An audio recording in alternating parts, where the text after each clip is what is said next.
like let's say the left gets to define the linguistic territory, which was what I was objecting to in Bill C-16. When it came out, I said, look, I'm not going to use these neologisms, Z and Zer, etc., because as far as I'm concerned, they have nothing to... People who don't know what you were talking about, there's a bunch of different made-up gender pronouns to describe people in a non-male or female way. That's right. So there's like 70 different categories of non-binary gender or something like that generated now. And there's lists of pronouns that hypothetically the people who are in those categories can choose to be addressed by. And now that has the force of law. And so... And I don't care if they choose to be addressed by those pronouns, whatever. That's up to them and whoever else they can convince or ask or entreat or negotiate with. Fine. As soon as it's law, that's a whole different story. Okay, so now I have to use a certain terminology. So then I look at the derivation of the terminology. I say, oh, that's terminology generated by the postmodern neo-Marxists. Oh, well, I think those people are reprehensibly murderous. So guess what? I'm not going to say their words, period. Because I know what they're like. I know where that leads. Okay, so... Well, most people think that that's a gigantic step to go from saying you don't want to say Z or Zer or any of these made-up gender pronouns to these are murderous people. Mm-hmm. The ideology is murderous. The ideology being Marxism. Yeah, absolutely. Well, Jesus, how much proof of that do you need? Right, but that's most people don't understand Marxism. Like when you're saying this, like when you were so adamant about it, I had to start reading about it myself, and I had to start doing a lot of research about it myself. And I think most people hear Marxism and they think socialism. Yep. They think pooling all your money together, making things more even for people. Yeah, like they are in Venezuela. Everybody has an equal chance to starve to death. So you know how the Venezuelan government solved the problem of kids starving to death in hospitals? How? They made it illegal for the doctors to report starvation as the cause of death. Right. Wow. That's Venezuela in a nutshell. Yeah, everyone's equal there. They all have the same number of bones to gnaw on. Yeah, that's a horrible thing. But yeah, it's a horrible thing. Undeniably. But there's no, like, the connection between gender pronouns and murder. Mm-hmm. It's a big leap. Yeah, that's for sure. That's for sure. Well, that's why you have to look at the underlying ideology, and you think, well, what is the level at which these things should be addressed? Well, is it economic? Is it political? Or is it the personal? beginnings of this ideology, and you understand where the roadmap leads? Yeah. You understand the X at the end of the road. Yeah, right, absolutely. Well, and I think that's why I recommended to people continually to read Solzhenitsyn's Gulag Archipelago. So actually, there's a set of books that lay this out perfectly. You read Dostoevsky's wrote a book called The Possessed, or The Devils, and it's a description of the initial breakdown of Orthodox Christian society in Russia in the late 1800s, and the rise of radical socialist ideas. So it's sort of like the prodroma to the Russian Revolution. It's a brilliant book, and it concentrates on the personalities that are involved. And then if you read after that, Solzhenitsyn's Gulag Archipelago, where he details what he does in that book is quite remarkable. So he says, look, there were tens of millions of people killed from 1919 to 1959 in the Soviet Union, and as a consequence of internal repression. And it's so dreadful that words can't do it justice. I mean, it's absolutely dreadful what happened in the Soviet Union. I mean, just for starters, 6 million Ukrainians died in the 1930s because of enforced starvation. In fact, in the 1930s, here's how terrible it was.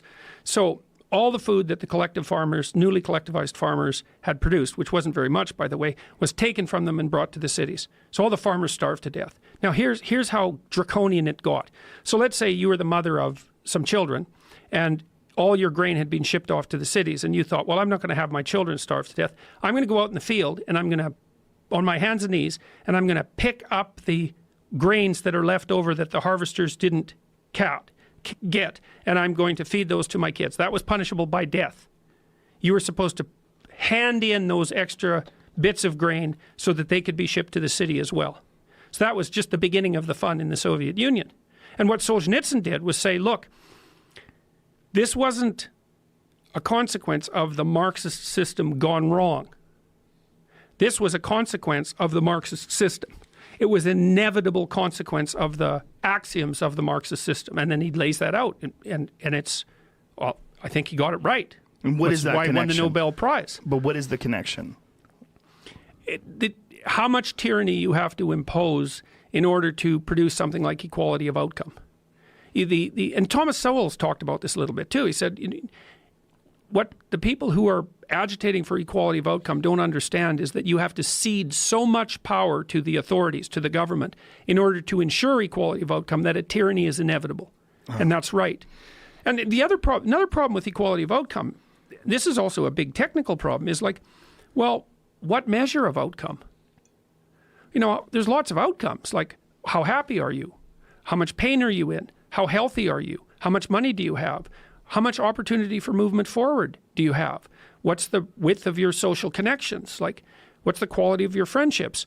Do you have exposure to art and literature? Like, you can multiply the number of dimensions of evaluation between people innumerably, right? Because there's all sorts of ways to classify people.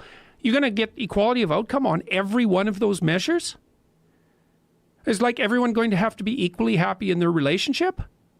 And if not, why not? Why stop with why stop with pay? There's no place to stop. So, and that's a huge technical problem. Because there is no place to stop, there will be no stopping. It's like nobody can have anything else. Nobody can have anything that everyone else doesn't have at the same time. That's the ultimate outcome of equality of outcome. Well, you think about what that would mean. It's terrible. Well, instantly you think, oh, well, there's nothing but a tyrannical system could impose that. I can't imagine anything we could possibly strive for in our society that would make it into hell faster than equality of outcome. Like the historical evidence for the pathology of that route is so strong. It's like